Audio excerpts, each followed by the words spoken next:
Всех приветствую на канале. Сегодня буду печь и расскажу вам, как испечь пышные оладьи, которые не опадают, не теряют форму.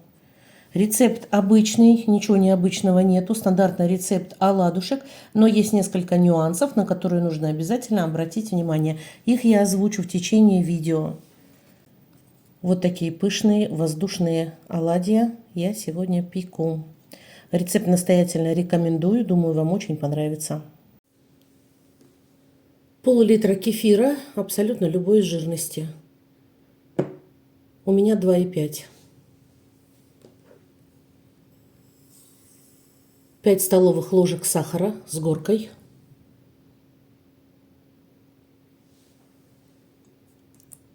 Два яйца. Щепотка соли. И все хорошо перемешиваем.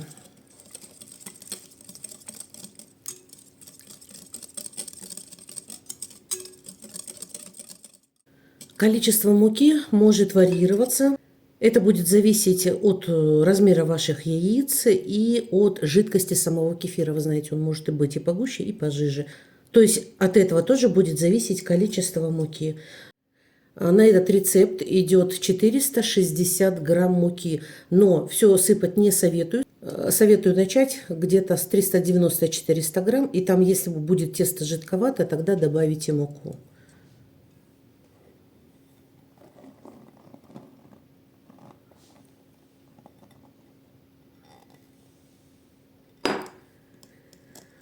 И все хорошо постепенно перемешиваем.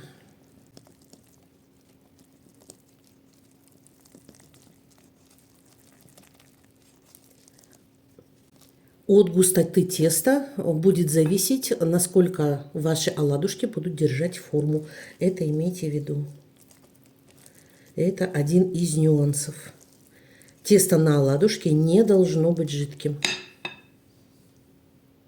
Первый нюанс. Для хороших оладушков кефир должен быть теплый. Вначале забыла сказать. Его необходимо вынуть заранее из холодильника. А если он даже постоит у вас ночь на столе, будет еще лучше. Это первый нюанс. Второй нюанс – это густота теста. Тесто не должно быть жидким, иначе оладушки будут опадать и не будут держать форму. Все хорошо перемешали. Смотрите, какое должно быть тесто. Тягучее, не жидкое, достаточно густое. И третий нюанс рецепта. Добавляю чайную ложку соды в последний момент уже в перемешанное тесто. И снова все хорошо перемешиваю. Перемешиваю прям все очень хорошо. Четвертый нюанс удачных оладушек – это то, что после соды, после того, как мы сейчас все перемешаем, мы тесто больше перемешивать не будем. Это очень важно. Сейчас сода начнет вступать в реакцию с кефиром. Будут образовываться воздушные пузырьки, за счет чего оладьи будут очень пышные. И вот поэтому больше теста нам трогать и нарушать нельзя. Все, теперь после того, как все хорошо перемешала, накрываю тесто и оставляю на 15-20 минут. Оно, в принципе, даже поднимется немножко за счет пузырьков.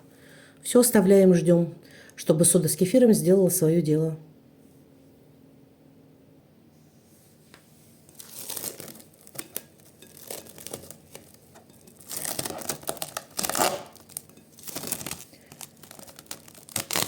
Тесто постояло, готово. Даже образовались какие-то пузырьки у нас. Приступаем к жарке.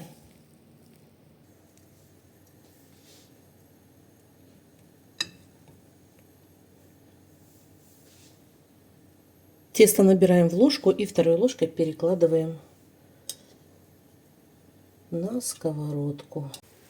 Ложки можно смочить в масле, чтобы тесто не прилипало. Я не смачиваю. По поводу масла. Если вы уверены в своей сковороде, вы можете жарить полностью без масла, если оно у вас с антипригарным хорошим покрытием. Можно налить чуть меньше масла, можно налить чуть больше масла. Все зависит от того, какой жирности оладушки вы любите. На сухой сковороде они поднимаются, тоже нормально. Но будут, конечно, не такие пышные, но тоже будут хорошие и вкусные. Вот они уже хорошо поднимаются. Жарю на среднем огне, не на медленном, но и не на сильном. Сейчас скоро будем переворачивать.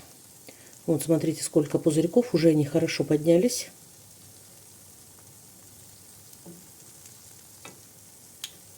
Как только сверху оладушек тесто начинает прихватываться, видно, что уже тесто не совсем жидкое и сырое, тогда можно переворачивать. Становится меньше глянец на поверхности.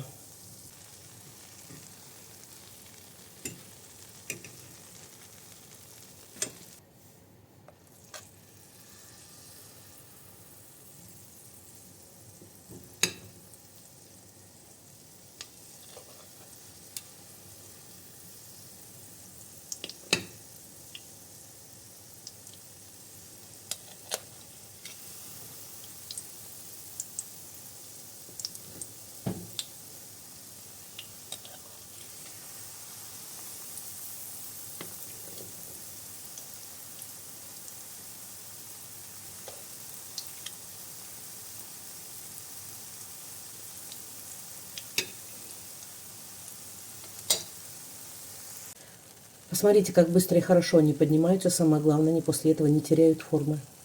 Если, конечно, учесть все эти нюансы, которые я озвучила.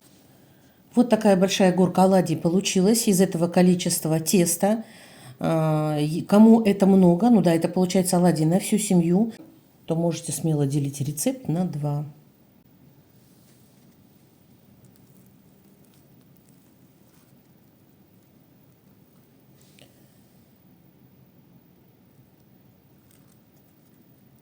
Пышные, мягкие, очень вкусные оладьи, так что рекомендую. Надеюсь, вам понравится этот рецепт. Всем удачи и пока!